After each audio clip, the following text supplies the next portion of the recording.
大家好，今天我给大家分享一下不会英语来美国能找到什么样的工作，一个月能挣多少钱。再分享就是会不会英文来到美国，能不能找工作之前，我先给大家普及一下，大家知道不知道最早来美国的华人是哪一年来的吗？1785年，也就是乾隆50年，这一年3名华人船员来到了巴尔达摩，这是迄今记录最早到达美国本土的华人。从那以后，华人移民美国连绵不绝。19世纪的中后期和20世纪的中后期形成了2个高潮。现在华裔美国人已经成为美国人数最多的少数族裔之一了。在18世纪中加州出现淘金热之前，据记载，约有300多华人居住在美国，大部分住在是美国的西海岸。1844年，美中签署了望夏条约，标志着美中正式建立了外交关系。随后，随着加州淘金热的兴起，大批福建人和广东人得到了签证，来到了美国淘金，出现了第一次华人移民美国的浪潮。到了70年代，随着中国的改革开放，又出现了第2次华人移民美国的浪潮，这样呢，华人就成为美国人数最多的少数族裔之一，人口也超过了500多万。美国的纽约、波士顿、洛杉矶和旧金山的中国城聚集着大量的亚裔，其中以华人为主。美国到底有多少个中国城，恐怕到现在也说不清楚。美国华人聚集的住在一起，所以才形成了现在大大小小的唐人街，也就是今天人们所说的中国城。一代又一代的华人在这个中国城里呢，有洗衣店了、餐馆了和经营其他的生意。所以说呢，我们中国人现在来到美国，如果你真的不会英语的话，也是可以找得到工作的。刚来美国的华人如果不会英语，肯定是在华人的公司里找工作。洛杉矶有100多万的华人，相当于中国的一个中等规模的城市。想一想，这样大的一个城市能找不到一口饭吃吗？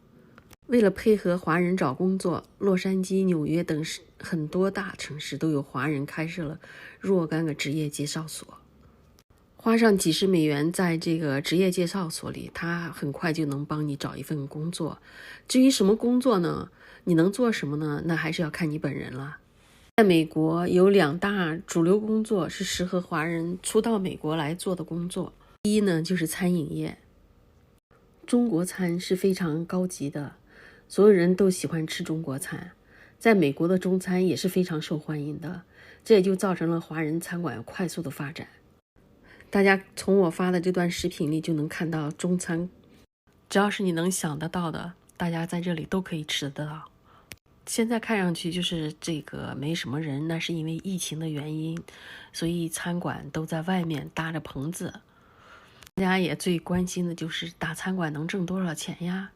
餐馆里也有不同的职位呀，比如说如果是厨师，他的工资就会高一些，到3000到4000。如果是前台呢，他的基本工资是1000多，剩下的是要靠小费的。好的话，一个月也能拿到3000多。也有洗碗啊、洗盘子的，这种就是收入相对会少一些的，因为他没有小费。但是有的餐馆也会给分点小费的。计算是收入少的这个也能拿到2000多美金一个月。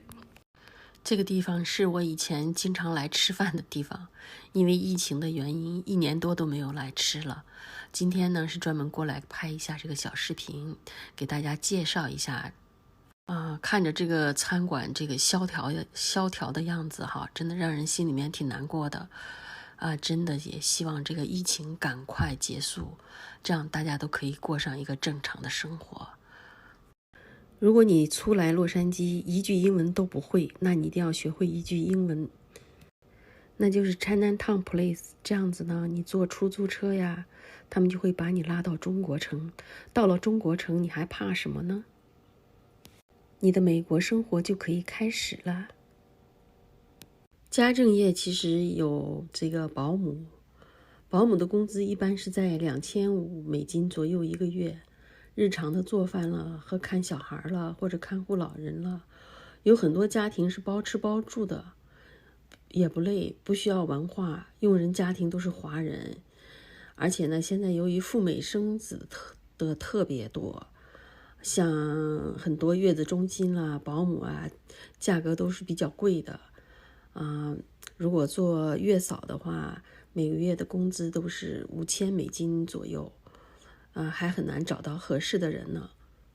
所以说，好的保姆也特别的抢手。现在还有呢，就是做家政服务的，比如说搞卫生啦，帮人家搞卫生，就是吸尘啦，定期每周去打扫一次卫生啦，把整个家庭都打扫干净的，这种活也不错。每天的收入都在150到200之间。这些工作都适合刚来美国的女性。刚来美国的男性，在装修这方面可以做一下，对没有英语的人来讲是比较赚钱的。不过呢，大多是跟着华人装修嘛，不需要英文。新移民跟着老装修师傅，一般能从小工做起，一天也是至少$150左右。小工呢，主要是体力劳动为主，搬运建材了，刷墙、刷油漆。如果本身有技术，可以出来单干接活，大约每个月可以赚$4000左右吧，年收入都在$50,000左右。包装工也不错，这个工作一般都在加工厂负责一些食品的包装。这个工作干净、简单、易上手，对有没有技术含量，站在美国想赚钱的话，也是一个好的选择。工资一般都在$3000左右。现在国内生活条件也非常好了，实际上如果说是到美国来想赚钱发财的话，只是靠打工哈，现在还真是赚不到什么钱的，只是赚点生活费而已。很多新移民也在做代购，新的移民因为他们有国内熟悉的人脉，所以可以把代购做得风生水起。洛杉矶呢有100万的华人，所以说很多的华人他们也会让自己的孩子学中文的，这样呢很多新移民也可以到中文学校去给孩子教中文。中文老师的工资也是$2000到$5000左右。来到美国，只要肯吃苦，找一份工作还是可以找得到的。但是呢，时间长了，最好还是把英语学一下，会一些英语，最起码我们出去需要讲英文的地方，就不需要再去求人了，自己就可以搞定了。当然了，靠人不如靠自己，所以说学一下英文还是很有必要的。所以呢，奉劝想来美国的人一定要学一些英文最好。感谢大家的收看，关注我，了解美国华人的真实生活，实话实说，谢谢。